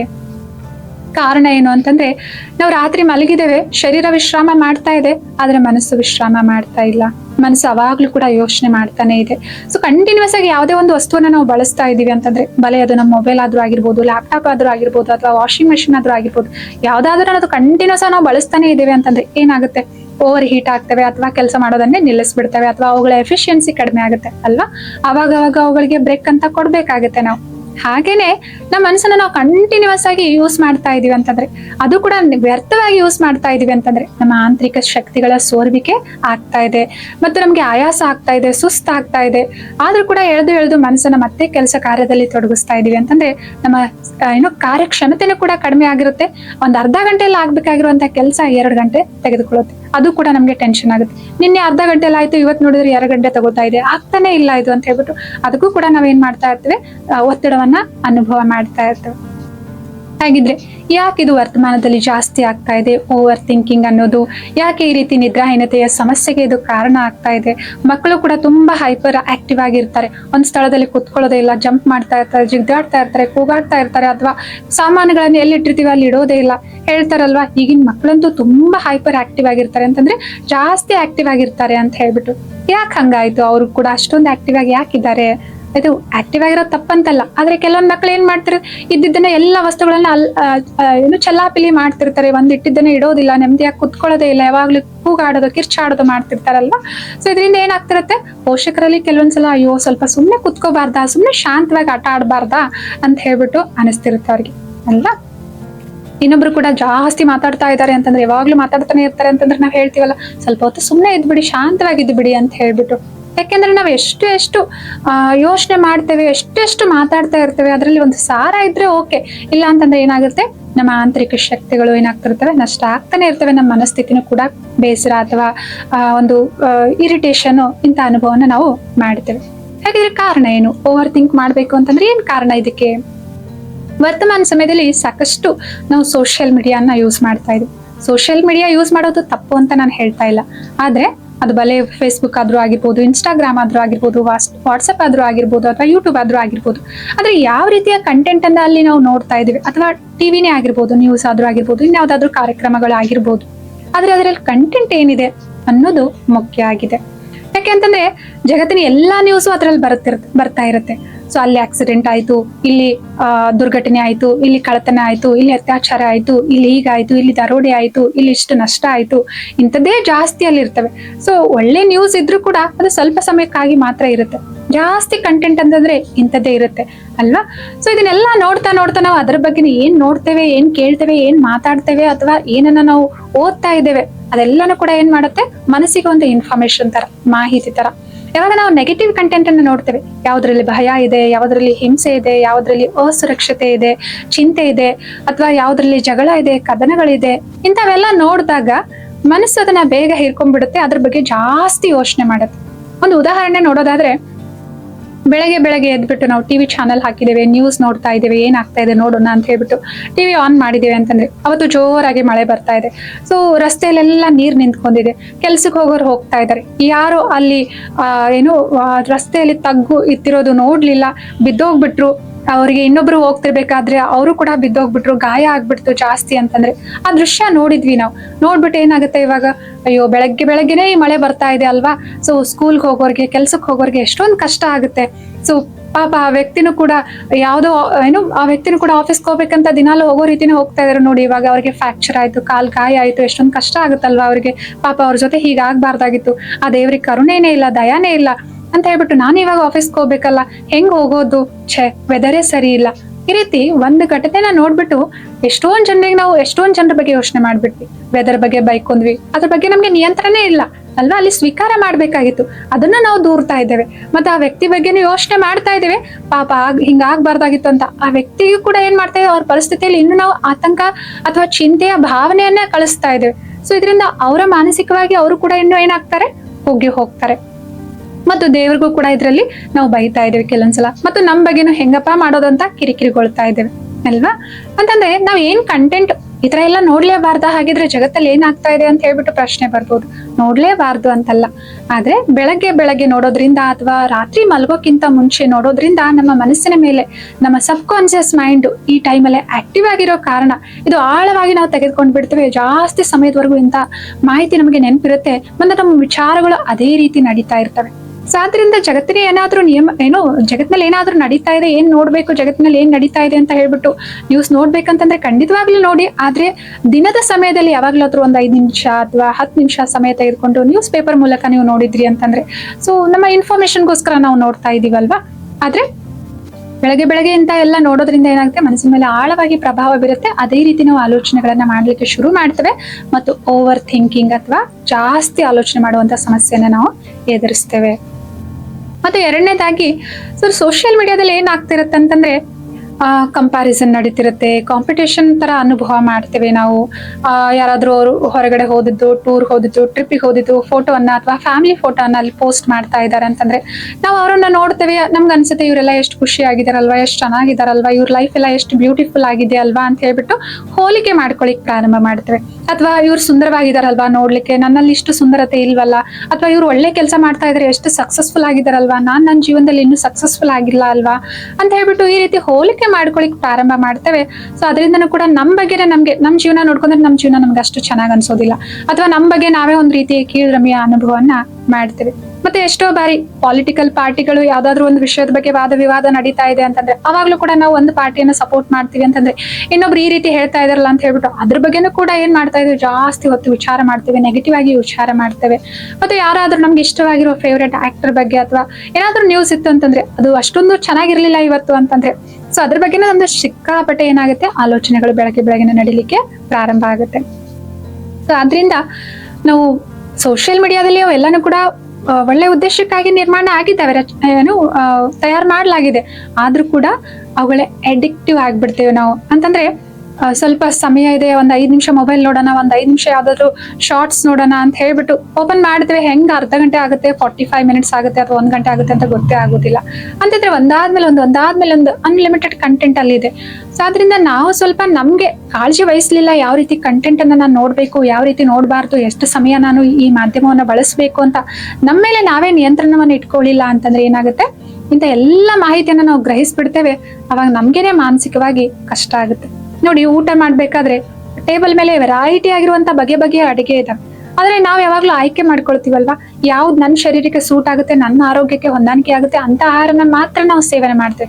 ಇದೇ ಅಂತ ಹೇಳ್ಬಿಟ್ಟು ಎಲ್ಲಾನು ಕೂಡ ನಮ್ಗೆ ಬೇಕಾಗದೆ ಇದ್ರೂ ಕೂಡ ಜಾಸ್ತಿ ಸೇವನೆ ಮಾಡೋದಿಲ್ಲ. ಯಾಕಂದ್ರೆ ನಮ್ಮ ಎಲ್ರಿಗೂ ಅನುಭವ ಇರುತ್ತಲ್ವಾ, ಬೇಡ ಇಷ್ಟೊಂದು ಅತಿಯಾಗಿ ಇದನ್ನ ತಿಂದ್ರೆ ಇದು ಒಳ್ಳೇದಲ್ಲ ಶರೀರಕ್ಕೆ, ಇದು ನನ್ಗೆ ಸೂಟ್ ಆಗೋದಿಲ್ಲ ಅಂತ ಹೇಳ್ಬಿಟ್ಟು ನಮ್ಗೆ ಎಂತದ್ ಬೇಕೋ ಅದನ್ನ ಮಾತ್ರ ಆಯ್ಕೆ ಮಾಡ್ಕೊಳ್ತೇವೆ. ಹಾಗೇನೆ ಸೋಷಿಯಲ್ ಮೀಡಿಯಾದಲ್ಲಿ ಕೂಡ ಎಲ್ಲಾ ರೀತಿಯ ಇನ್ಫಾರ್ಮೇಶನ್ ಇದೆ, ಆದ್ರೆ ನಾವ್ ಅದನ್ನ ಆಯ್ಕೆ ಮಾಡ್ಕೊಳ್ಬೇಕಾಗಿದೆ. ನನ್ನ ಎಮೋಷನಲ್ ಭಾವನಾತ್ಮಕ ಶಕ್ತಿ ಚೆನ್ನಾಗಿರ್ಬೇಕು, ಮೆಂಟಲಿ ನಾನು ಸರಿಯಾದದ್ದನ್ನೇ ಪಾಸಿಟಿವ್ ಆದದ್ದನ್ನೇ ವಿಚಾರ ಮಾಡ್ಬೇಕು ಅಂತಂದ್ರೆ, ಮೈಂಡ್ ಯಾವಾಗ್ಲೂ ಸ್ಟ್ರಾಂಗ್ ಆಗಿರ್ಬೇಕು ಅಂತಂದ್ರೆ, ಸೊ ಏನ್ ಮಾಡ್ಬೇಕಾಗಿದೆ, ನಮ್ಗೆ ಮೋಟಿವೇಟ್ ಮಾಡುವಂಥದ್ದು ಅಥವಾ ನಮ್ಮ ಎನರ್ಜಿಯನ್ನ ಮೇಲೆತ್ತುವಂಥದ್ದು, ನಮ್ಮನ್ನ ಭಾವನಾತ್ಮಕವಾಗಿ ಶಕ್ತಿಶಾಲಿಯಾಗಿ ಮಾಡುವಂಥದ್ದು, ಇಂಥ ಕಂಟೆಂಟ್ ಅನ್ನ ನಾವು ನೋಡಿದ್ವಿ, ಕೇಳ್ತಾ ಇದ್ವಿ ಅಂತಂದ್ರೆ ಖಂಡಿತವಾಗ್ಲೂ ಇದೇನ್ ಮಾಡುತ್ತೆ, ನಮ್ಗೆ ಹೆಲ್ಪ್ ಮಾಡುತ್ತೆ, ಸಹಾಯ ಮಾಡುತ್ತೆ. ಏನ್ ನೋಡ್ತಾ ಇದೀವಿ, ಕೇಳ್ತಾ ಇದೀವಿ, ಅದರ ಆಧಾರದ ಮೇಲೆ ನಮ್ಮ ಆಲೋಚನೆಗಳು ಕೂಡ ನಡೀತಾವಲ್ವಾ, ಅದರಿಂದ ನಾವು ಕೂಡ ಸಕಾರಾತ್ಮಕವಾದದ್ದನ್ನ ಯೋಚನೆ ಮಾಡ್ಲಿಕ್ಕೆ ಸಹಾಯ ಆಗುತ್ತೆ. ಸೊ ಈ ರೀತಿ ವರ್ತಮಾನ ಸಮಯದಲ್ಲಿ ಸೋಷಿಯಲ್ ಮೀಡಿಯಾ ಆಗಿರ್ಬೋದು, ನ್ಯೂಸ್ ಆಗಿರ್ಬೋದು, ನಮ್ಮ ಓವರ್ ಥಿಂಕಿಂಗ್ ಮೇಲೆ ಕೂಡ ಪ್ರಭಾವ ಬೀರ್ತಾ ಇದಾವೆ. ಮತ್ತೆ ಎಷ್ಟೋ ಬಾರಿ ಏನಾಗ್ತಿರತ್ತೆ, ಚಿಕ್ಕ ಪುಟ್ಟ ವಿಷಯಗಳನ್ನ ಕೂಡ ನಾವು ಮನಸ್ಸಿನಲ್ಲಿ ಹಿಡಿದಿಟ್ಕೊಂಡ್ಬಿಟ್ಟಿರ್ತೇವೆ. ಏನೇ ಒಂದು ಪರಿಸ್ಥಿತಿ ಬಂತು ಅಂತಂದ್ರೆ ಅದ್ರ ಬಗ್ಗೆ ಯೋಚನೆ ಮಾಡಿ ಮಾಡಿ ಮಾಡಿ ಆ ಪರಿಸ್ಥಿತಿನ ತುಂಬಾ ದೊಡ್ಡದು ಮಾಡ್ಬಿಡ್ತೇವೆ. ಅದ್ರ ಮುಂದೆ ನಾವು ಚಿಕ್ಕವರಾಗ್ಬಿಡ್ತೇವೆ, ನಮ್ಮ ಸ್ಥಿತಿ ಚಿಕ್ಕದಾಗ್ಬಿಡುತ್ತೆ. ಹಿಂಗಪ್ಪ ಇಷ್ಟು ದೊಡ್ಡ ಪರಿಸ್ಥಿತಿ ಯೋಚನೆ ಮಾಡೋದಂತ ನಾವೇ ಭಯ ಪಡ್ತಾ ಇರ್ತೇವೆ. ವಾಸ್ತವದಲ್ಲಿ ಅದು ಅಷ್ಟು ದೊಡ್ಡದೇನಿರೋದಿಲ್ಲ. ಆದ್ರೆ ನಮ್ಮ ಯೋಚನೆಗಳಲ್ಲಿ ಯೋಚನೆ ಮಾಡಿ ಮಾಡಿ ಮಾಡಿ ಏನ್ ಮಾಡ್ತೀವಿ ಅಂತಂದ್ರೆ ಆ ಪರಿಸ್ಥಿತಿನ ಎಷ್ಟು ದೊಡ್ಡದು ಮಾಡ್ಬಿಟ್ಟಿರ್ತೇವೆ, ಬೆಟ್ಟದಂತೆ ಅದು ನಮ್ಗೆ ಕಾಣಿಸ್ತಾ ಇರುತ್ತೆ. ಅಂತಂದ್ರೆ ಪರಿಸ್ಥಿತಿಗಳಿಗೆ ಯಾವುದೇ ಸೈಜು ಗಾತ್ರ ಅನ್ನೋದು ಇರೋದಿಲ್ಲ. ಆದ್ರೆ ನಾವ್ ಅದನ್ನ ಹೇಗ್ ನೋಡ್ತೇವೆ ಅದರ ಮೇಲೆ ಆ ಪರಿಸ್ಥಿತಿ ಎಷ್ಟು ಚಿಕ್ಕದು ಎಷ್ಟು ದೊಡ್ಡದು ಅನ್ನೋದು ಅರ್ಥ ಆಗುತ್ತೆ. ಎಷ್ಟೋ ಬಾರಿ ನಾವ್ ಈ ರೀತಿ ಅನುಭವ ಮಾಡ್ತೀವಲ್ಲ, ಪರಿಸ್ಥಿತಿ ಒಂದೇ ಇರುತ್ತೆ. ಒಬ್ರು ನೋಡ್ಬಿಟ್ಟು ಅಯ್ಯೋ ಇಷ್ಟು ದೊಡ್ಡ ಪರಿಸ್ಥಿತಿನಾ ಅಂತ ಹೇಳ್ತಾರೆ, ಈ ರೀತಿ ಆಯ್ತಾ ಅಂತ ಗಾಬರಿ ಆಗ್ತಾರೆ. ಇನ್ನೊಬ್ರು ಇದು ಕಾಮನ್ ಅಲ್ವಾ, ಇಂಥವೆಲ್ಲ ಆಗ್ತಿರುತ್ತೆ, ಅದಕ್ಕೆ ಯಾಕೆ ಇಷ್ಟೊಂದು ಗಾಬರಿ ಆಗ್ಬೇಕು ಅಂತಿರ್ತಾರೆ. ಇನ್ನೊಬ್ರು ಇದ್ರಲ್ಲೇನಿದೆ, ಆಗ್ತಿರುತ್ತಲ್ವಾ ಇಂಥವೆಲ್ಲ ಅಂತ ಹೇಳ್ಬಿಟ್ಟು ಇನ್ನೂ ಲೈಟ್ ಆಗಿ ತಗೊಳ್ತಾರೆ. ಅಂತಂದ್ರೆ ಅವ್ರ ಮನೋಬಲ, ಅವ್ರ ಮನಸ್ಸಿನ ಶಕ್ತಿ ಅಥವಾ ಭಾವನಾತ್ಮಕವಾಗಿ ಅವ್ರು ಎಷ್ಟು ಶಕ್ತಿಶಾಲಿ ಆಗಿದ್ದಾರೆ ಅನ್ನೋದ್ರ ಮೇಲೆ ನಮ್ಗೆ ಪರಿಸ್ಥಿತಿಗಳು ಚಿಕ್ಕದಾ ದೊಡ್ಡದಾ ಅಂತ ಹೇಳ್ಬಿಟ್ಟು ಕಾಣಿಸುತ್ತೆ. ಸೊ ಹಾಗಿದ್ರೆ ನಮ್ಮ ಇನ್ನು ಕೆಲವೊಂದ್ಸಲ ಏನಾಗುತ್ತೆ ಅಂತಂದ್ರೆ, ಈ ರೀತಿ ನಾವು ಮಲಗೋಕ್ಕಿಂತ ಮುಂಚೆ ಇಂಥ ಕಂಟೆಂಟ್ ಏನಾದ್ರೂ ನಾವು ನೋಡಿದ್ವಿ ಅಥವಾ ಯಾವುದೋ ಒಂದು ಹಿಂಸಾತ್ಮಕ ಘಟನೆ ಇರುವಂತಹ ಸೀರಿಯಲ್ಲೋ ಫಿಲ್ಮೋ ನೋಡಿದ್ವಿ ಅಂತಂದ್ರೆ, ಮಲಗೋಕ್ಕಿಂತ ಮುಂಚೆಯಿಂದ ಮಲಗ್ದಾಗ ಏನಾಗುತ್ತೆ, ನಮ್ಮ ಮನಸ್ಸು ವಿಚಾರ ಮಾಡ್ತಾನೆ ಇರುತ್ತೆ. ಅವಾಗ ಶರೀರ ವಿಶ್ರಾಂತ ಮಾಡ್ತಿರುತ್ತೆ, ಆದ್ರೆ ಮನಸ್ಸಿಗೆ ವಿಶ್ರಾಂತಿ ಅನ್ನೋದು ಇರೋದಿಲ್ಲ. ಸೊ ಅದರಿಂದ ನಮ್ಮ ಪರ್ಫಾರ್ಮೆನ್ಸ್ ಕಡಿಮೆ ಆಗುತ್ತೆ, ನಮ್ಗೆ ಕಾನ್ಫಿಡೆನ್ಸ್ ಕಡಿಮೆ ಆಗುತ್ತೆ, ಕೆಲಸಗಳೆಲ್ಲ ಡಿಲೇ ಆಗ್ತಿರ್ತವೆ, ಮನಸ್ಸೇ ಸರಿ ಇರೋದಿಲ್ಲ. ಸೊ ಅದಕ್ಕೋಸ್ಕರ ಏನ್ ಮಾಡ್ಬೇಕಾಗಿದೆ ಹಾಗಿದ್ರೆ, ಮೊದಲನೇದಾಗಿ ನಮ್ಮ ಕಂಟೆಂಟ್ ಅನ್ನ ನಾವೇ ಆಯ್ಕೆ ಮಾಡ್ಕೊಳ್ಬೇಕಾಗಿದೆ. ಮನಸ್ಸು ಚೆನ್ನಾಗಿರುವಂತದ್ದು, ಸಕಾರಾತ್ಮಕವಾಗಿರುವಂತಹ ಕಂಟೆಂಟ್ ಅನ್ನ ನಾವು ಸೆಲೆಕ್ಟ್ ಮಾಡ್ಬೇಕಾಗಿದೆ. ನಮ್ಮ ಭಾವನಾತ್ಮಕವಾದ ಇಮ್ಯುನಿಟಿ ಸಿಸ್ಟಮ್ ವೃದ್ಧಿ ಆಗುವಂತಹ ಕಂಟೆಂಟ್ ಅನ್ನ ನಾವು ಸೆಲೆಕ್ಟ್ ಮಾಡ್ಕೊಂಡ್ಬಿಟ್ಟು ನೋಡ್ಬೇಕಾಗಿದೆ, ಕೇಳ್ಬೇಕಾಗಿದೆ, ಮಾತಾಡ್ಬೇಕಾಗಿದೆ. ಎಷ್ಟೋ ಬಾರಿ ನಾವು 4 ಜನ ಸೇರಿ ಒಟ್ಟಿಗೆ ಕುಳಿತಿದೀವಿ ಅಂತಂದ್ರೆ ಇನ್ನೊಬ್ಬರ ಬಗ್ಗೆ, ಅವ್ರ ಬಲಹೀನತೆ ಬಗ್ಗೆನೇ ವರ್ಣನೆ ಮಾಡ್ತಿರ್ತೀವಿ. ಸೊ ಇದರಿಂದ ಯಾರಿಗೇನು ಪ್ರಯೋಜನ ಇಲ್ಲ. ಪಾಪ ಅವ್ರು ಇನ್ನೂ ವೀಕ್ ಆಗ್ತಾ ಹೋಗ್ತಾರೆ. ಯಾರ ಬಗ್ಗೆ ನಾವು 5 ಜನ ಕುಳಿತುಕೊಂಡು ನೆಗೆಟಿವ್ ಆಗಿ ಅವ್ರಿಗೆ ಈ ಸಮಸ್ಯೆ ಅಂತ, ಈ ರೀತಿ ಕಷ್ಟಗಳು ಬಂದಿದೆ ಅಂತ, ಪಾಪ ಹಂಗ ಆಗ್ಬಾರ್ದಾಗಿತ್ತು ನಾವ್ ಅನ್ಕೊಳ್ತಾ ಇದೀವಿ, ನಾವು ಕನ್ಸರ್ನ್ ಇಂದ ಆ ರೀತಿ ಯೋಚನೆ ಮಾಡ್ತಾ ಇದೀವಿ ಅಂತ. ಬಟ್ ನಾವು ಚಿಂತೆ ಮಾಡ್ತಾ ಇದೀವಲ್ವಾ, ಅವ್ರ ದುರ್ಬಲತೆಯನ್ನ, ನಾವು ಬಲಹೀನತೆಯನ್ನ ಮಾತಾಡ್ತಾ ಇದೀವಿ. ಸೊ ಇದರಿಂದ ಅವ್ರಿಗೂ ಕೂಡ ಏನಾಗುತ್ತೆ, 5 ಜನರ ನಕಾರಾತ್ಮಕವಾದ ಎನರ್ಜಿ ಅವ್ರಿಗೆ ಹೋಗುತ್ತೆ. ಅವರಲ್ಲಿರುವಂತಹ ಬಲಹೀನ ಸಂಸ್ಕಾರ ಇನ್ನೂ ಆಳವಾಗ್ತಾನೆ, ಗಟ್ಟಿ ಆಗ್ತಾನೆ ಹೋಗುತ್ತೆ. ಸೊ ಆದ್ರಿಂದ ಗಾಸಿಪ್ ಮಾಡೋದ್ರಿಂದ, ಏನ್ ಮಾತಾಡ್ತಾ ಇದ್ವಿ ಇದರಿಂದ ಆಗ್ಲಿ ಯಾವುದೇ ಪ್ರಯೋಜನ ಇಲ್ಲ. ಇದು ನಮ್ಮ ಶಕ್ತಿಯನ್ನು ಕುಗ್ಸುತ್ತೆ ಮತ್ತು ಇನ್ನೊಬ್ಬರ ಬಗ್ಗೆ ಏನ್ ಮಾತಾಡ್ತಾ ಇದೀವಿ ಅವ್ರ ಶಕ್ತಿಯನ್ನು ಕೂಡ ಕಡಿಮೆ ಮಾಡುತ್ತೆ. ಸೊ ಏನ್ ಮಾಡ್ಬೇಕಾಗಿದೆ, ಹೇಗೆ ನಾವು ಈ ಓವರ್ ಥಿಂಕಿಂಗ್ ಇಂದ ಹೊರಗಡೆ ಬರ್ಬೇಕಾಗಿದೆ ಹಾಗಿದ್ರೆ, ಕಂಟೆಂಟ್ ಅನ್ನ ಸೆಲೆಕ್ಟ್ ಮಾಡಬೇಕಾಗಿದೆ. ಸಕಾರಾತ್ಮಕವಾಗಿರುವಂತದ್ದು, ಪಾಸಿಟಿವ್ ಆಗಿರುವಂತದ್ದು, ನಮ್ಗೆ ಮೋಟಿವೇಶನ್ ನೀಡುವಂತದ್ದು, ಇಂಥ ಕಂಟೆಂಟ್ ಅನ್ನ. ಆಧ್ಯಾತ್ಮಿಕವಾಗಿ ನನಗೆ ಉನ್ನತಿ ಆಗ್ಬೇಕು, ನನ್ನ ಆಂತರಿಕ ಶಕ್ತಿಗಳು ಜಾಸ್ತಿ ಆಗ್ಬೇಕು, ಎಮೋಷನಲ್ ಇಮ್ಯುನಿಟಿ ಸಿಸ್ಟಮ್ ನಂದು ಸ್ಟ್ರಾಂಗ್ ಆಗ್ಬೇಕು, ಇಂಥ ಕಂಟೆಂಟ್ ಅನ್ನ ನಾವು ನೋಡ್ಬೇಕಾಗಿದೆ. ಸೋಷಿಯಲ್ ಮೀಡಿಯಾದಲ್ಲಿ ಕೂಡ ಏನ್ ನೋಡ್ತಾ ಇದೀವಿ ಅದ್ರ ಬಗ್ಗೆ ಗಮನ ಇರಲಿ. ಯಾಕೆಂತಂದ್ರೆ ಯಾರೇ ಆಗ್ಲಿ ಏನ್ ಸಮಸ್ಯೆ ಇದೆ ಅದನ್ನೆಲ್ಲ ಪೋಸ್ಟ್ ಮಾಡ್ತಾ, ಜಗಳ ಕದನಗಳನ್ನೆಲ್ಲ ಪೋಸ್ಟ್ ಮಾಡೋದಿಲ್ಲ. ಎಲ್ಲಾನು ಒಳ್ಳೇದೇನಿರುತ್ತೆ ಅದನ್ನ ಮಾತ್ರ ಪೋಸ್ಟ್ ಮಾಡ್ತಿರ್ತಾರೆ ಅಲ್ವಾ. ಸೊ ಅದಕ್ಕೋಸ್ಕರ ಕಂಪೇರ್ ಮಾಡೋದ್ ಬೇಡ, ಅಥವಾ ಸ್ಪರ್ಧೆ ಅನುಭವ ಮಾಡೋದ್ ಬೇಡ. ಎಲ್ಲರೂ ಕೂಡ ಅವ್ರವ್ರ ಸಾಮರ್ಥ್ಯಕ್ಕೆ ತಕ್ಕಂತೆ ಜೀವನವನ್ನ ನಡೆಸ್ತಾ ಇದಾರೆ. ನಾವು ನಮ್ ಜೊತೆನೆ, ನಮ್ಮ ಹಿಂದಿನ ವರ್ಷನ್ ಹೇಗಿದ್ವಿ ನಾವು ಇನ್ನೂ ಅದರ ಜೊತೆ ಕಂಪೇರ್ ಮಾಡ್ಕೊಬೇಕಂದ್ರೆ ನಮ್ಮನ್ನ ನಾವ್ ಏನ್ ಮಾಡ್ಕೊಳ್ಳೋಣ, ಶ್ರೇಷ್ಠವಾದ ಬೆಟರ್ ವರ್ಷನ್ ಮಾಡ್ಕೊಳ್ಳೋಣ. ಆದ್ರೆ ಇನ್ನೊಬ್ರ ಜೊತೆ ಕಂಪೇರ್ ಮಾಡ್ಕೊಳ್ಳೋದ್ರಿಂದ ನಮ್ಮಲ್ಲೇನೆ ಕೀಳ್ರಿಮೆ ಅನ್ನೋದು ಉಂಟಾಗುತ್ತೆ. ಮತ್ತೆ ಮೊದಲನೇದಾಗಿ ಕಂಟೆಂಟ್ ಅನ್ನು ಚೆನ್ನಾಗಿರೋದನ್ನ ನೋಡೋಣಂತೆ, ಕೇಳೋಣಂತೆ, ಮಾತನಾಡೋಣಂತೆ. ಎರಡನೇದಾಗಿ ಯಾವಾಗ್ಲೇ ಇಂಥ ಕಂಟೆಂಟ್ ಅನ್ನ ನೋಡಿದ್ವಿ, ಮನ್ಸು ಇವಾಗ ಅಪ್ಸೆಟ್ ಆಗಿದೆ, ಬೇಜಾರಾಗಿದೆ, ಕಿರಿಕಿರಿ ಉಂಟಾಗ್ತಿದೆ, ಅವಾಗ ಏನ್ ಮಾಡ್ಬೇಕಾಗಿದೆ ಹಾಗಿದ್ರೆ, ಮನಸ್ಸನ್ನ ಚಿಕ್ಕ ಮಗು ಅಂತ ಹೇಳ್ಬಿಟ್ಟು ಟ್ರೀಟ್ ಮಾಡಿ ಅದಕ್ಕೆ ಸಮಾಧಾನ ಪಡಿಸ್ಬೇಕಾಗಿದೆ. ಹೇಗೆ ಮನೇಲಿ ಮಗು ಇದೆ ಅಂತಂದ್ರೆ ನಾವ್ ಎಷ್ಟೇ ಕೆಲಸ ಕಾರ್ಯಗಳಲ್ಲಿ ಬಿಸಿ ಆಗಿದ್ರು ಕೂಡ, ಕೆಲಸ ಮಾಡ್ತಾ ಇದ್ರು, ಆಫೀಸ್ ಕೆಲಸ ಮಾಡ್ತಾ ಇದ್ರು, ಮಗು ಅಳ್ತಾ ಇದೆ ಅಂತಂದ್ರೆ 1 ನಿಮಿಷ ಅಲ್ಲಿ ಹೇಳ್ಬಿಟ್ಟು ನಾವು ಬಂದ್ಬಿಟ್ಟು ಮಗುನ ಮೊದಲು ಸಮಾಧಾನ ಮಾಡ್ತೇವೆ. ಮನೆ ಕೆಲಸ ಮಾಡ್ತಾ ಇದ್ರು ಬಿಟ್ಬಿಟ್ಟು 1 ನಿಮಿಷ ಮಗುವನ್ನ ಸಮಾಧಾನ ಮಾಡ್ತೇವೆ. ಅದು ನಮ್ಗೆ ಹೈಯೆಸ್ಟ್ ಪ್ರಿಯಾರಿಟಿ ಆಗಿರುತ್ತೆ. ಹಾಗೇನೆ ನಮ್ಮ ಮನಸ್ಸು ಕೂಡ ಒಂದು ಚಿಕ್ಕ ಮಗು ಆಗಿದೆ, ಅದನ್ನ ಮಗುನ್ ತರಾನೇ ಟ್ರೀಟ್ ಮಾಡಿ. ಅದು ಬೇಜಾರಾಗಿದೆ, ಅದು ಅಳ್ತಾ ಇದೆ, ಅದಕ್ಕೆ ನೋವು ಅನುಭವಿಸ್ತಾ ಇದೆ, ಅದಕ್ಕೆ ಕಷ್ಟ ಅನಿಸ್ತಾ ಇದೆ ಅಂತಂದ್ರೆ, ಅದಕ್ಕೆ ಡಿಪ್ರೆಸ್ಡ್ ಫೀಲ್ ಆಗ್ತಾ ಇದೆ ಅಂತಂದ್ರೆ 1 ನಿಮಿಷ ಸಮಯವನ್ನು ತೆಗೆದುಕೊಂಡು ಅದ್ರ ಜೊತೆ ಮಾತಾಡಿ. ಹೇಗೆ ನೀವು ಇನ್ನೊಬ್ಬರ ಜೊತೆ ಮಾತಾಡ್ತಿರಲ್ವಾ, ಯಾರಾದ್ರೂ ನಿಮ್ಗೆ ಪ್ರಿಯವಾದವರು, ನಿಮ್ಮ ಕುಟುಂಬದವರು, ನಿಮ್ಮ ಪರಿವಾರದವರು, ನಿಮ್ಮ ಪತಿ ಪತ್ನಿನೇ ಆಗಿರ್ಬೋದು, ಮಕ್ಕಳೇ ಆಗಿರ್ಬೋದು, ಬೇಜಾರಲ್ಲಿದ್ದಾರೆ, ದುಃಖಿಯಾಗಿದ್ದಾರೆ ಅಂತಂದ್ರೆ ಏನ್ ಮಾಡ್ತೀರಾ, ಸ್ವಲ್ಪ ಸಮಯ ತೆಗೆದುಕೊಂಡ್ಬಿಟ್ಟು ಅವ್ರ ಪಕ್ಕದಲ್ಲಿ ಕುತ್ಕೊಳ್ತೀರಾ, ಏನಾಯ್ತು ಅಂತ ಕೇಳ್ತೀರಾ. ಅವ್ರೇನಾದ್ರೂ ಇವ್ರು ಈ ರೀತಿ ನನ್ಗೆ ಅಪಮಾನ ಮಾಡಿದ್ರು, ಈ ರೀತಿ ಘಟನೆ ಆಯ್ತು, ಈ ರೀತಿ ಲಾಸ್ ಆಯ್ತು, ಈ ರೀತಿ ನನ್ಗೆ ಬೇಜಾರಾಯ್ತು ಅಂತಂದಾಗ ನಾವ್ ಎಷ್ಟೊಂದವ್ರಿಗೆ ಸಾಂತ್ವನ ಹೇಳ್ತೀವಿ, ಆಗಿದ್ದೆಲ್ಲ ಆಗೋಯ್ತು ಮರೆತು ಬಿಡಿ, ಈಗ ಮುಂದೆ ಏನಾಗ್ಬೇಕಾಗಿದೆ ಅದ್ರ ಬಗ್ಗೆ ಯೋಚನೆ ಮಾಡಿ. ವ್ಯಾಪಾರ ಅಂದ್ರೆ ಲಾಭ ನಷ್ಟ ಅನ್ನೋದು ಇದ್ದೇ ಇರುತ್ತಲ್ವಾ, ಅದ್ರ ಬಗ್ಗೆ ಯಾಕೆ ಯೋಚನೆ ಮಾಡ್ತಾರೆ, ಏನ್ ಪಾಠ ಕಲ್ತ್ಕೊಂಡ್ಬಿಡಿ. ಅಥವಾ ಇನ್ನೊಬ್ರು ಯಾರಾದ್ರೂ ಅವ್ರಿಗೆ ನಿಂದನೆ ಮಾಡಿದ್ದಾರೆ ಅಂತಂದ್ರೆ ಅವ್ರ ಮಾತೆಲ್ಲ ಸೀರಿಯಸ್ ಆಗಿ ತಗೊಳ್ಬೇಡಿ, ಅವ್ರ ನೇಚರ್ ಹಾಗೆ ಇದೆ ಅಂತ ಹೇಳ್ಬಿಟ್ಟು ಅವ್ರು ಬೇಜಾರಿಂದ ಹೊರಗಡೆ ಬರೋವರೆಗೂ, ಅವ್ರ ಮೂಡ್ ಸರಿ ಹೋಗೋವರೆಗೂ ಏನ್ ಮಾಡ್ತೀವಿ, ಅವ್ರ ಜೊತೆ ಕುತ್ಕೊಂಡ್ಬಿಟ್ಟು ಅವ್ರನ್ನ ಸಮಾಧಾನ ಪಡಿಸ್ತಾನೆ ಇರ್ತೇವೆ. ಅಂತಂದ್ರೆ ಇನ್ನೊಬ್ಬರ ಮನಸ್ಸನ್ನ ಸರಿಪಡಿಸುವಂತ ಶಕ್ತಿ ನಮ್ಮ ಒಳಗಡೆ ಇದೆ ಅಂತಂದ್ರೆ ಖಂಡಿತವಾಗ್ಲೂ ನಮ್ಮ ಮನಸ್ಸನ್ನು ಕೂಡ ನಾವು ಸರಿಪಡಿಸ್ಕೊಳ್ಳುವಂತ ಶಕ್ತಿ ಇದೆ ಅಲ್ವಾ. ಇದಕ್ಕೆ ಏನ್ ಮಾಡ್ಬೇಕಾಗಿದೆ, ನಮ್ ಜೊತೆನೆ ನಾವು ಸ್ವಲ್ಪ ಸಮಯ ತೆಗೆದುಕೊಂಡು ಕುಳಿತುಕೊಳ್ಬೇಕಾಗಿದೆ, ಸೆಲ್ಫ್ ಟಾಕ್ ಮಾಡ್ಬೇಕಾಗಿದೆ. ನಾವು ಇಡೀ ದಿನ ನಮ್ ಜೊತೆ ಸೆಲ್ಫ್ ಟಾಕ್ ಅನ್ಅವೇರ್ ಮಾಡ್ತಾ ಇರ್ತೀವಿ, ನಮ್ಗೆ ಗೊತ್ತಿಲ್ಲದೇನೆ ನಮ್ ಬಗ್ಗೆ ನಮ್ ಜೊತೆನೆ ನಾವು ಮಾತಾಡ್ತಾ ಇರ್ತೀವಿ. ನನ್ನ ಸ್ಟೋರಿಗಳನ್ನೇ, ನನ್ನ ಜೀವನದಲ್ಲಿ ನಡೆಯುವಂತ ಘಟನೆಗಳನ್ನೇ ಅಥವಾ ಇನ್ನೊಬ್ಬರ ಬಗ್ಗೆನೆ ನಾನು ಕಥೆಗಳನ್ನ ಹೇಳ್ಕೊಳ್ತಾ ಇರ್ತೇನೆ. ಆದ್ರೆ ನಮ್ಗೆ ಗೊತ್ತಿರೋದಿಲ್ಲ ನನ್ನ ಜೊತೆ ನಾನು ಈ ರೀತಿ ಮಾತಾಡ್ತಾ ಇದ್ದೇನೆ ಅಂತ ಹೇಳ್ಬಿಟ್ಟು. ಆದ್ರೆ ಇವಾಗ ಏನ್ ಮಾಡ್ಬೇಕಾಗಿದೆ, ಕಾನ್ಸಿಯಸ್ ಆಗಿ ಪಾಸಿಟಿವ್ ಆಗಿ ನಮ್ ಜೊತೆನೆ ನಾವು ನಮ್ಮ ಬಗ್ಗೆ ಆಗ್ಲಿ, ಇನ್ನೊಬ್ಬರ ಬಗ್ಗೆ ಆಗ್ಲಿ, ಪರಿಸ್ಥಿತಿಗಳ ಬಗ್ಗೆ ಆಗ್ಲಿ ಸೆಲ್ಫ್ ಟಾಕ್ ಮಾಡ್ಬೇಕಾಗಿದೆ. ಸೊ ಆ ಸಮಯದಲ್ಲಿ ಅವ್ರ ಮೂಡ್ ಸರಿ ಇರ್ಲಿಲ್ಲ ಅನ್ಸುತ್ತೆ, ಅದಕ್ಕೆ ಸ್ವಲ್ಪ ಧ್ವನಿ ಜೋರಾಗಿ ಮಾತಾಡಿದ್ರು, ಅದಕ್ಕೆಲ್ಲ ಬೇಜಾರ್ ಮಾಡ್ಕೋಬೇಡ ಬಿಡು, ಆಮೇಲೆ ಅವ್ರಿಗೆ ರಿಯಲೈಸ್ ಆಗುತ್ತೆ. ಅಥವಾ ಹಣಕಾಸಿನಲ್ಲಿ ನಷ್ಟ ಆಯ್ತು ಅಂತಂದ್ರೆ ಸರಿ ಇವಾಗ ಆದಿದ್ದಾಗೋಯ್ತು, ಮುಂದೆ ಹೇಗೆ ಇದರಿಂದ ಏನ್ ಪಾಠ ಕಲಿಬೇಕಾಗಿದೆ ಅದನ್ನ ಕಲ್ತ್ಕೊಳ್ಳೋಣಂತೆ, ಮುಂದೆ ಜಾಗೃತವಾಗಿರೋನಂತೆ. ಅಥವಾ ಏನೋ ಒಂದು ನಾನು ಅನ್ಕೊಂಡಂತೆ ರಿಸಲ್ಟ್ ಬರ್ಲಿಲ್ಲ ನನ್ಗೆ, ಸೊ ಅವಾಗ್ಲೂ ಕೂಡ ಅದನ್ನ ಆ ಪರಿಸ್ಥಿತಿನ ಸ್ವೀಕಾರ ಮಾಡೋದು. ಸೊ ಆಗಿದ್ದಾಗೋಯ್ತು, ಮುಂದೆ ಮತ್ತೆ ಪ್ರಯತ್ನ ಮಾಡೋಣಂತೆ, ಪ್ರತಿಯೊಂದು ಪ್ರಯತ್ನಕ್ಕೆ ಅದರದೇ ಆದ ಫಲ ಅಂತ ಇದೆ ಅಲ್ವಾ, ಪರವಾಗಿಲ್ಲ ಈ ಸಲ ಡಿಫ್ರೆಂಟ್ ಆಗಿತ್ತು, ಏನು ಎಕ್ಸಾಮ್ಸು ಪ್ಯಾಟರ್ನು, ಅದಕ್ಕೋಸ್ಕರ ನಾನು ಎಕ್ಸ್ಪೆಕ್ಟ್ ಮಾಡಿರೋ ರಿಸಲ್ಟ್ ಬರ್ಲಿಲ್ಲ, ಸೊ ಪರವಾಗಿಲ್ಲ ಇದನ್ನು ಸ್ವೀಕಾರ ಮಾಡೋಣ, ಮತ್ತೆ ಪ್ರಯತ್ನ ಮಾಡೋಣ. ಈ ರೀತಿ ಸ್ವಯಂನ ಜೊತೆ ಸ್ವಯಂ ಸೆಲ್ಫ್ ಟಾಕ್ ಮಾಡಿ ನಿಮ್ಮ ಮನಸ್ಸನ್ನ ನೀವು ಸರಿಪಡಿಸ್ಕೊಳ್ಬೇಕಾಗಿದೆ. ಇಲ್ಲ ಅಂತಂದ್ರೆ ಏನಾಗುತ್ತೆ, ನಾವು ಸರಿಪಡಿಸ್ಕೊಳ್ಳಿಲ್ಲ, ಇದೇ ಬೇಜಾರು, ಇದೇ ನೋವು, ಇದೇ ದುಃಖದ ಜೊತೆ ನಾವು ಮುಂದುವರಿತಾ ಹೋದ್ವಿ ಅಂತಂದ್ರೆ ನಿದ್ರೆ ಸರಿಯಾಗೋದಿಲ್ಲ, ನಮ್ಗೆ ಮನಸ್ಸು ಆಯಾಸದ ಅನುಭವ ಮಾಡ್ತಾ ಇರುತ್ತೆ, ಇದ್ರ ಪ್ರಭಾವ ಶರೀರದ ಮೇಲೆ ಬೀಳ್ತಾ ಇರುತ್ತೆ. ವರ್ತಮಾನದಲ್ಲಿ ನಮ್ಗೆ ಅಷ್ಟು ಅನುಭವ ಆಗೋದಿಲ್ಲ, ಎಲ್ಲ ಚೆನ್ನಾಗೇ ಇದೆಯಲ್ಲ ಅಂತ ಅನ್ಸುತ್ತೆ. ಆದ್ರೆ ಒಂದಿನ ಇದೇ ಬೇಜಾರು, ನೋವು, ದ್ವೇಷ, ಈರ್ಷ್ಯ ಇದು ಒಂದಿನ ನಮ್ಮ ದೈಹಿಕ ಕಾಯಿಲೆ ರೂಪದಲ್ಲಿ ಮ್ಯಾನಿಫೆಸ್ಟ್ ಆಯ್ತು, ಕಾಯಿಲೆಗಳ ರೂಪದಲ್ಲಿ ಬಂತು ಅಂತಂದ್ರೆ ಅವಾಗ ಅರ್ಥ ಆಗುತ್ತೆ. ಸೊ ನಮ್ಗೆ ಎಷ್ಟು ನಾವೇ ನಷ್ಟ ಮಾಡ್ಕೊಂಡಲ್ವಾ ಅಂತ ಹೇಳ್ಬಿಟ್ಟು. ಆದ್ರಿಂದ ನಮ್ಮ ಮನಸ್ಸು ಓವರ್ ಥಿಂಕ್ ಮಾಡ್ತಾ ಇದೆ ಅಂತಂದ್ರೆ ಮೊದಲು ಕಂಟೆಂಟ್ ಬಗ್ಗೆ ಡಯಟ್ ಮಾಡಿ, ಒಳ್ಳೆ ಕಂಟೆಂಟ್ ಅನ್ನು ಮಾತ್ರ ತೆಗೆದುಕೊಳ್ಳಿ, ಮತ್ತು ನಿಮ್ಮ ಮನಸ್ಸನ್ನ ಚಿಕ್ಕ ಮಗು ತರ ಟ್ರೀಟ್ ಮಾಡಿ, ಮತ್ತು ಅದ್ರ ಜೊತೆ ಕುಳಿತುಕೊಂಡು ಪಾಸಿಟಿವ್ ಆಗಿ ಸೆಲ್ಫ್ ಟಾಕ್ ಮಾಡಿ. ಸೆಲ್ಫ್ ಟಾಕ್ ಮಾಡೋದಕ್ಕೆ ದ ಬೆಸ್ಟ್ ಮೆಥಡ್ ಅಂತಂದ್ರೆ ಮೆಡಿಟೇಷನ್ ಆಗಿದೆ. ಯಾಕಂದ್ರೆ ಮೆಡಿಟೇಷನ್ ಅಲ್ಲಿ ನಾವೇನ್ ಮಾಡ್ತಾ ಇರ್ತೀವಿ, ನಮ್ಮ ಮನಸ್ಸಿನ ಜೊತೆ ದಿನಾಲೂ ಕೂಡ ಸಂಪರ್ಕವನ್ನ ಹೊಂದುತ್ತಾ ಇರ್ತೇವೆ, ಮನಸ್ಸಿನ ಜೊತೆ ಮಾತಾಡ್ತಾ ಇರ್ತೇವೆ. ಮನಸ್ಸಿನಲ್ಲಿ ಏನಾದ್ರೂ ಹಳೇದೇನಾದ್ರೂ ಹಿಡ್ಕೊಂಡ್ಬಿಟ್ಟು ಪದೇ ಅದ್ರ ಬಗ್ಗೆ ನಮ್ಗೆ ವಿಚಾರ ನಡೀತಾ ಇದೆಯಾ, ಸೊ ಒಂದು ಕಾನ್ಸಿಯಸ್ ಇಂದ ಏನ್ ಮಾಡ್ತೇವೆ, ಆ ಹಳೆಯ ವಿಚಾರವನ್ನ ಮನಸ್ಸಿನಿಂದ ಬಿಡುಗಡೆ ಮಾಡ್ತಿರ್ತೇವೆ. ಏನಾದ್ರೂ ಒತ್ತಡ ಉಂಟಾಗ್ತಾ ಇದೆಯಾ, ಆ ಒತ್ತಡವನ್ನ ನಿವಾರಣೆ ಮಾಡ್ಕೊಳ್ತೇವೆ. ಅಥವಾ ನಮ್ಮ ಸಂಸ್ಕಾರಗಳನ್ನ ಪರಿವರ್ತನೆ ಮಾಡ್ಕೊಳ್ಳೋದಕ್ಕಾಗಿನೂ ಕೂಡ ಏನ್ ಮಾಡ್ತಿರ್ತೀವಿ, ಮೆಡಿಟೇಷನ್ ಅಲ್ಲಿ ಅಫರ್ಮೇಷನ್ಸ್ ಗಳನ್ನ, ವಿಜುವಲೈಸೇಷನ್ ಪ್ರಾಕ್ಟೀಸ್ ಮಾಡ್ತಾ ಇರ್ತೇವೆ. ಸೊ ಆದ್ರಿಂದ ದಿನಾಲು ಒಂದು 10-15 ನಿಮಿಷ ನಾವು ಬೆಳಗ್ಗೆ ಎದ್ದ ತಕ್ಷಣ ಇಡೀ ದಿನಕ್ಕೆ ನಮ್ಮನ್ನು ನಾವು ಸಜ್ಜುಗೊಳಿಸೋದಕ್ಕಾಗಿ, ಅಥವಾ ಇಡೀ ದಿನ ಆದ್ಮೇಲೆ ರಾತ್ರಿ ಮಲಗೋದಕ್ಕಿಂತ ಮುಂಚೆ ಮನಸ್ಸಲ್ಲಿ ಏನಾದ್ರೂ ನಾನು ಹಿಡಿದಿಟ್ಕೊಂಡಿದ್ದೀನಾ, ಏನಾದ್ರೂ ಬೇಸರ ಇದೆಯಾ, ನೋವಿದೆಯಾ, ಅಸಮಾಧಾನ ಇದೆಯಾ, ಇದನ್ನ ಚೆಕ್ ಮಾಡ್ಕೊಂಡ್ಬಿಟ್ಟು ಅವುಗಳನ್ನ ಮನಸ್ಸಿನಿಂದ ಸ್ವಚ್ಛಗೊಳಿಸಿದ್ವಿ, ಅಥವಾ ಯಾವ್ದಕ್ಕಾದ್ರೂ ನಾವು ಕಾಯ್ತಾ ಇದೀವ, ಚಿಂತೆ ಮಾಡ್ತಾ ಇದೀವ, ಅದಕ್ಕೆ ಮನಸ್ಸಿಗೆ ಸ್ವಲ್ಪ ತಾಳ್ಮೆಯನ್ನ ಹೇಳಿದ್ವಿ, ಸಮಾಧಾನ ಮಾಡಿದ್ವಿ ಅಂತಂದ್ರೆ ಮನಸ್ಸನ್ನ ಹಗುರವಾಗಿ ಮಾಡ್ಕೊಂಡ್ಬಿಟ್ಟು, ಖಾಲಿ ಮಾಡ್ಕೊಂಡ್ಬಿಟ್ಟು ನಾವು ಸ್ವಚ್ಛಗೊಳಿಸ್ಕೊಂಡು ರಾತ್ರಿ ಮಲಗಿದ್ವಿ ಅಂತಂದ್ರೆ ಗಾಢವಾದ ನಿದ್ರೆ ಮಾಡ್ಬೋದಾಗಿದೆ.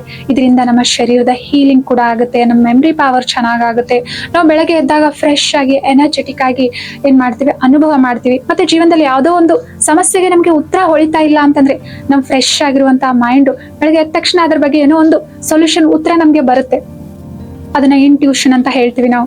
ಸೊ ಅದ್ರ ಪ್ರಕಾರ ನಾವು ಕಾರ್ಯವನ್ನ ಮಾಡಿದ್ವಿ ಅಂತಂದ್ರೆ ಖಂಡಿತ ಆ ಪರಿಸ್ಥಿತಿಯನ್ನ ನಾವು ಏನ್ ಮಾಡ್ತೇವೆ, ಸಹಜವಾಗಿ ಪಾರ್ ಮಾಡ್ಲಿಕ್ಕೂ ಕೂಡ ಸಾಧ್ಯ ಆಗುತ್ತೆ. ಸೊ ಆದ್ರಿಂದ ನಮ್ಮ ಮನಸ್ಸಿನ ಕಡೆಗೆ ನಾವು ಗಮನ ಕೊಡ್ಬೇಕಾಗಿದೆ, ಮತ್ತು ನಮ್ಮ ಆಹಾರದ ಮೇಲೂ ಕೂಡ ಗಮನ ಕೊಡ್ಬೇಕಾಗಿದೆ. ಎಂತ ಅನ್ನ ಅಂತ ಮನಸ್ಸು ಅಂತ ಹೇಳ್ತಾರೆ. ಒಂದ್ ವೇಳೆ ಆ ಆಹಾರದಲ್ಲಿ ನಕಾರಾತ್ಮಕ ಎನರ್ಜಿ ಇರೋದು, ಹಿಂಸೆ ಎನರ್ಜಿ ಇರೋದು, ನೋವು, ದುಃಖ, ಭಯ ಇರುವಂತಹ ಎನರ್ಜಿ ಇರುವಂತಹ ಊಟವನ್ನ ನಾವು ಮಾಡಿದ್ವಿ ಅಂತಂದ್ರೆ ಇದರ ಪ್ರಭಾವ ನಮ್ಮ ಮನಸ್ಸಿನ ಮೇಲೆ ಬೀಳ್ತಾ ಇರುತ್ತೆ. ಎಷ್ಟೋ ಜನರು ಹೇಳ್ತಿರ್ತಾರಲ್ವಾ, ಗೊತ್ತಿಲ್ಲ ನನ್ಗೆ ಭಯ ಅನಿಸ್ತಿರುತ್ತೆ, ಗೊತ್ತಿಲ್ಲ ನನ್ಗೆ ಆತ್ಮವಿಶ್ವಾಸನೇ ಬರೋದಿಲ್ಲ, ಗೊತ್ತಿಲ್ಲ ನನ್ಗೆ ಇದನ್ನ ಮಾಡ್ಲಿಕ್ಕೆ ಆಗುತ್ತಾ ಇಲ್ವೋ ಅಂತ ಸಂಶಯ ಬರುತ್ತೆ, ಒಂದು ಸಲ ನನ್ಗೆ ಕೋಪ ಬಂದ್ಬಿಡುತ್ತೆ ಚಿಕ್ಕ ಪುಟ್ಟ ವಿಷಯಗಳಲ್ಲಿ ಕೂಡ. ಯಾಕೆ ಹಿಂಗ್ ಮನಸ್ಸು ಈ ರೀತಿ, ಯಾಕೆ ಈ ರೀತಿ ಆಗ್ತಾ ಇದೆ ಅಂತ ಹೇಳ್ಬಿಟ್ಟು, ಯಾಕೆ, ಏನು ಇದೆ, ಯಾಕೆ ನನ್ ಜೊತೆ ಆಗ್ತಾ ಇದೆ ಅಂತ ಈ ರೀತಿನೂ ವ್ಯರ್ಥ ಸಂಕಲ್ಪಗಳು, ಅತಿಯಾದ ಆಲೋಚನೆಗಳು ನಡೀತಾ ಇರ್ತವೆ. ಆದ್ರಿಂದ ನಮ್ಮ ಆಹಾರವನ್ನ ನಾವು ಸಾತ್ವಿಕವಾಗಿ ಇಟ್ಕೊಂಡ್ವಿ ಅಂತಂದ್ರೆ ಒಳ್ಳೆ ಎನರ್ಜಿ ಇರುವಂತಹ ಆಹಾರವನ್ನ ವೆಜಿಟೇರಿಯನ್ ಆಹಾರವನ್ನೇ ನಾವು ಸೇವಿಸಿದ್ವಿ ಅಂತಂದ್ರೆ ಸೊ ಇದರಿಂದನೂ ಕೂಡ ನಮ್ಮ ಮನಸ್ಸು ಏನಾಗುತ್ತೆ, ಬಲಶಾಲಿಯಾಗುತ್ತೆ. ಸೊ ಅತಿಯಾದ ಯೋಚನೆ ನಡೆಯೋದಕ್ಕೆ ಒಂದು ಕಾರಣ ಏನು ಅಂತಂದ್ರೆ ನಮ್ಮ ಮನಸ್ಸು ದುರ್ಬಲ ಆಗಿದೆ. ಅದಕ್ಕೋಸ್ಕರ ಸರಿಯಾಗಿ ಯೋಚನೆ ಮಾಡ್ಲಿಕ್ಕೆ ನಮ್ಗೆ ಆಗ್ತಾ ಇಲ್ಲ. ಶಕ್ತಿಶಾಲಿ ಆಗಿರುವಂತಹ ಯೋಚನೆಗಳು ಮಾಡ್ಲಿಕ್ಕೆ ನಮ್ಗೆ ಆಗ್ತಾ ಇಲ್ಲ. ಹೇಗೆ ಶರೀರದ ಇಮ್ಯುನಿಟಿ ಸಿಸ್ಟಮ್ ವೀಕ್ ಇತ್ತು ಅಂತಂದ್ರೆ ಚಿಕ್ಕಾಪುಟ್ಟ ಕೆಲಸ ನಮಗೆ ದೊಡ್ಡದಾಗಿ ಅನ್ಸುತ್ತಲ್ವಾ, ಸರಿಯಾಗಿ ಕೆಲಸ ಮಾಡ್ಲಿಕ್ಕೆ ಆಗೋದಿಲ್ಲ. ಹಾಗೇನೆ ಭಾವನಾತ್ಮಕವಾಗಿ ನಾವು ವೀಕ್ ಆಗಿದ್ವಿ, ಮಾನಸಿಕವಾಗಿ ನಮ್ಮ ಮನಸ್ಸು ದುರ್ಬಲ ಆಗಿತ್ತು ಅಂತಂದ್ರೂ ಕೂಡ ಅವಾಗ್ಲೂ ಕೂಡ ಏನಾಗುತ್ತೆ, ನೆಗೆಟಿವ್ ವಿಚಾರಗಳು ನಡೀತಾವೆ, ಅತಿಯಾದ ವಿಚಾರಗಳು ನಡೀತಾವೆ. ಅವ್ರಿಗೆ ಫುಲ್ ಸ್ಟಾಪ್ ಇಡ್ಲಿಕ್ಕೆ ಆಗೋದೇ ಇಲ್ಲ. ಸೊ ಒಂದು ಚಿಕ್ಕ ಘಟನೆ ಆದ್ರೂ ಕೂಡ ಲಿಮಿಟ್ಲೆಸ್ ಆಗಿ ಅಂದ್ರೆ ಪದೇ ಪದೇ ಪದೇ ಪದೇ ಅದ್ರ ಬಗ್ಗೆ ದಿನಾಲು ಅಥವಾ ವರ್ಷಾನುಗಟ್ಲೆ ಅದ್ರ ಬಗ್ಗೆ ಯೋಚನೆ ಮಾಡ್ತಿರ್ತಾರೆ ಅಂತಂದ್ರೆ ದುರ್ಬಲ ಮನಸ್ಥಿತಿ ಇತ್ತು ಅಂತಂದ್ರೂ ಕೂಡ ಅತಿಯಾದ ಆಲೋಚನೆ ನಮ್ಗೆ ನಡೀತಿರ್ತವೆ. ಸೊ ಅದಕ್ಕೋಸ್ಕರ ಏನ್ ಮಾಡ್ಬೇಕಾಗಿದೆ, ನಮ್ಮ ಮನಸ್ಸನ್ನ ಶಕ್ತಿಶಾಲಿ ಮಾಡ್ಕೊಳ್ಬೇಕಾಗಿದೆ. ಖಂಡಿತವಾಗ್ಲೂ ಅದಕ್ಕೆ ಶಕ್ತಿಶಾಲಿ ಆಗ್ಬೇಕು ಅಂತಂದ್ರೆ ಮೂರರ ಬಗ್ಗೆ ಗಮನ ಕೊಡ್ಬೇಕು. ಕಂಟೆಂಟ್ ಬಗ್ಗೆ ಒಳ್ಳೆ ಕಂಟೆಂಟ್ ಅನ್ನು ಕೊಡ್ತಾ ಇದ್ವಿ, ಮೆಡಿಟೇಷನ್ ಅನ್ನ ಮಾಡ್ತಾ ಇದ್ವಿ, ಸರಿಯಾಗಿ ನಿದ್ರೆ ಮಾಡ್ತಾ ಇದ್ವಿ ಅಂತಂದ್ರೆ ನಮ್ಮ ಮನಸ್ಸಿನ ಶಕ್ತಿ ಜಾಸ್ತಿ ಆಗುತ್ತೆ, ಭಾವನಾತ್ಮಕ ಆರೋಗ್ಯ ಚೆನ್ನಾಗಾಗುತ್ತೆ. ಇದರಿಂದ ನಮ್ಮ ಶರೀರ ಕೂಡ ಏನಾಗುತ್ತೆ, ನಿರೋಗಿಯಾಗಿರುತ್ತೆ ಅಥವಾ ಆರೋಗ್ಯ ಚೆನ್ನಾಗಿರುತ್ತೆ. ಮತ್ತು ನಾವು ಜಾಸ್ತಿ ಆಲೋಚನೆ ಮಾಡೋದನ್ನ ಕಡಿಮೆ ಮಾಡ್ಬೇಕು ಅಂತಂದ್ರೆ ಒಂದೇ ಒಂದು ಪರಿಶ್ರಮ ಮಾಡ್ಬೇಕಾಗಿದೆ, ಸರಿಯಾಗಿ ಆಲೋಚನೆ ಮಾಡ್ಬೇಕಾಗಿದೆ. ನಾವೆಷ್ಟು ಸಕಾರಾತ್ಮಕವಾಗಿ ಆಲೋಚನೆ ಮಾಡ್ತೇವೆ, ಪಾಸಿಟಿವ್ ಆಗಿ ಆಲೋಚನೆ ಮಾಡ್ತೇವೆ ಮತ್ತು ಸರಿಯಾಗಿ ಆಲೋಚನೆ ಮಾಡ್ತೇವೆ, ಆಟೋಮ್ಯಾಟಿಕ್ ಆಗಿ ನಮ್ಮ ಆಲೋಚನೆಗಳು ಕಡಿಮೆ ಆಗ್ಬಿಡ್ತವೆ, ನಂಬರ್ ಆಫ್ ಥಾಟ್ಸ್ ಕಡಿಮೆ ಆಗ್ಬಿಡ್ತವೆ, ಮತ್ತೆ ಅವುಗಳ ಸ್ಪೀಡ್ ಕೂಡ ಕಡಿಮೆ ಆಗ್ಬಿಡುತ್ತೆ. ಸೊ ಅದಕ್ಕೋಸ್ಕರ ಜಾಸ್ತಿ ಆಲೋಚನೆ ಬರ್ತಾ ಇದೆ ಅಂತಂದ್ರೆ ನಿಮ್ ಸಂಕಲ್ಪದ ಕ್ವಾಲಿಟಿ ಏನಾಗಿದೆ, ನಿಮ್ಮ ಆಲೋಚನೆಯ ಕ್ವಾಲಿಟಿ ಏನಾಗಿದೆ ಅದನ್ನು ಚೆಕ್ ಮಾಡ್ಕೊಳ್ಳಿ. ಸೊ ಸರಿಯಾಗಿಲ್ಲ, ಅದು ನಿನ್ನೆದು ಮೊನ್ನೆದು ಯೋಚನೆ ಮಾಡ್ತಾ ಇದೆ, ಅದು ಒಂದು ಹಳೆಯ ಆಘಾತದ ಬಗ್ಗೆ ಅದು ಯೋಚನೆ ಮಾಡ್ತಾ ಇದೆ, ಘಟನೆ ಬಗ್ಗೆ ಯೋಚನೆ ಮಾಡ್ತಾ ಇದೆ ಅಂದ್ರೆ ಖಂಡಿತವಾಗ್ಲೂ ನಿಮ್ಮ ಮನಸ್ಸಿನ ಜೊತೆ ನೀವು ಕುಳಿತುಕೊಂಡು ಆ ಹಳೆಯ ನೋವು ದುಃಖವನ್ನ ಮನಸ್ಸಿನಿಂದ ತೆಗೆದು ಹಾಕುವಂತಹ ಪುರುಷಾರ್ಥವನ್ನ ಪರಿಶ್ರಮವನ್ನ ಮಾಡ್ಲೇಬೇಕಾಗಿದೆ. ಯಾಕೆಂದ್ರೆ ಘಟನೆ ಒಂದ್ಸಲ ಘಟಿಸಿರುತ್ತೆ, ನೋವು ಒಂದ್ಸಲ ಆಗಿರುತ್ತೆ ವಾಸ್ತವದಲ್ಲಿ. ಆದ್ರೆ ಅದನ್ನ ಪದೇ ಪದೇ ನಾವು ಸ್ಮರಣೆ ಮಾಡ್ಕೊಂಡ್ಬಿಟ್ಟು ನಮಗ್ ನಾವೇ ಸಾವಿರಾರು ಬಾರಿ ನೂರಾರು ಬಾರಿ ದುಃಖ ಕೊಟ್ಕೊಳ್ತಿರ್ತೇವೆ, ನಮ್ಮ ಆರೋಗ್ಯವನ್ನ ಹಾಳು ಮಾಡ್ಕೊಳ್ತಿರ್ತೇವೆ, ನಮ್ಮ ಆಂತರಿಕ ಶಕ್ತಿಗಳನ್ನ ನಾವು ಕಳೆದುಕೊಳ್ತಾ ಇರ್ತೇವೆ. ಸೊ ಅದರಿಂದ ಏನ್ ಮಾಡ್ಬೇಕಾಗಿದೆ, ಸಕಾರಾತ್ಮಕವಾಗಿ ನಾವು ಯೋಚನೆ ಮಾಡ್ಬೇಕಾಗಿದೆ. ಇದರಿಂದ ಕಡಿಮೆ ಆಲೋಚನೆ ಬರ್ತವೆ ಮತ್ತು ಸ್ಲೋ ಆಗಿನೂ ಕೂಡ ನಾವು ಯೋಚನೆ ಮಾಡ್ತೇವೆ. ಇದಕ್ಕಾಗಿ ಮೆಡಿಟೇಷನ್ ಮಾಡ್ತಾ ಮಾಡ್ತಾ ದಿನದಲ್ಲಿ ಸ್ವಲ್ಪ ಗಮನ ಕೊಡ್ಬೇಕಾಗಿದೆ. ನಾವು ಇದಕ್ಕೆ ಟ್ರಾಫಿಕ್ ಕಂಟ್ರೋಲ್ ಅಂತ ಹೇಳ್ತೇವೆ ಬ್ರಹ್ಮಕುಮಾರೀಸ್ ಅಲ್ಲಿ. ಅಂತಂದ್ರೆ ದಿನದಲ್ಲಿ ಪ್ರತಿ ಗಂಟೆ ಅಥವಾ 2 ಗಂಟೆಗೆ ಒಂದ್ಸಲ ನಮ್ಮ ಮನಸ್ಸಿನ ಬಗ್ಗೆ ಗಮನ ಹರಿಸ್ತೇವೆ. 1 ನಿಮಿಷ ಅಥವಾ 30 ಸೆಕೆಂಡ್ಸ್ ನನ್ನ ಮನಸ್ಸು ಇವಾಗ ಏನು ಯೋಚನೆ ಮಾಡ್ತಾ ಇದೆ, ಹಳೆದ್ರ ಬಗ್ಗೆ ಯೋಚನೆ ಮಾಡ್ತಾ ಇದೆಯಾ, ಅಥವಾ ಭವಿಷ್ಯದ ಬಗ್ಗೆ ಏನಾದ್ರೂ ಯೋಚನೆ ಮಾಡ್ಬಿಟ್ಟು ಅಸುರಕ್ಷತೆಯ ಅನುಭವ ಮಾಡ್ತಾ ಇದೆಯಾ, ಅಥವಾ ಇನ್ನೊಬ್ಬರ ಮಾತನ್ನ ಹಿಡಿದುಕೊಂಡಿದ್ಯಾ, ಅಥವಾ ಕಳೆದು ಹೋಗಿರೋ ಪರಿಸ್ಥಿತಿ ಬಗ್ಗೆ ಯೋಚನೆ ಮಾಡ್ತಾ ಇದೆಯಾ. ಇದೇನಾದ್ರೂ ಈ ತರ ಇತ್ತು ಅಂತಂದ್ರೆ ನಾವು ಸ್ವಯಂನ ಜೊತೆ ಕುಳಿತುಕೊಂಡು ಮನಸ್ಸಿನ ಜೊತೆ ಮಾತಾಡ್ಕೊಂಡು ಆ ಮನಸ್ಸನ್ನ ಅದರಿಂದ ಬಿಡಿಸ್ತೇವೆ ಮತ್ತು ಒಂದು ಸಕಾರಾತ್ಮಕವಾದ ಆಲೋಚನೆಯಲ್ಲಿ ತೊಡಗಿಸ್ತೇವೆ. 1 ನಿಮಿಷ ಶಾಂತಿಯ ಅನುಭವನ ಮಾಡ್ತೇವೆ. ಸೊ ಈ ರೀತಿ ಚಿಕ್ಕಾಪುಟ್ಟ ಬ್ರೇಕ್ ತೆಗೆದುಕೊಳ್ಳೋದ್ರಿಂದನೂ ಕೂಡ ಮನಸ್ಸಿನ ಕಡೆ ಅವಾಗವಾಗ ಗಮನ ಕೊಡೋದ್ರಿಂದನೂ ಕೂಡ ಏನಾಗುತ್ತೆ, ನಮ್ಮ ಆಲೋಚನೆಗಳನ್ನ ನಾವು ಸಕಾರಾತ್ಮಕ ಮಾಡ್ಕೊಳ್ಬಹುದು, ಉತ್ತಮ ಮಾಡ್ಕೊಳ್ಬಹುದಾಗಿದೆ. ಇದರಿಂದ ಆಟೋಮೆಟಿಕ್ ಆಗಿ ಓವರ್ ಥಿಂಕಿಂಗ್ ಇಂದ ನಾವ್ ಏನ್ ಮಾಡ್ತೇವೆ, ಓವರ್ಕಮ್ ಮಾಡಬಹುದಾಗಿದೆ. ಇದರಿಂದ ಹೊರಗಡೆ ಬರ್ಲಿಕ್ಕೆ ಸಾಧ್ಯ ಇದೆ.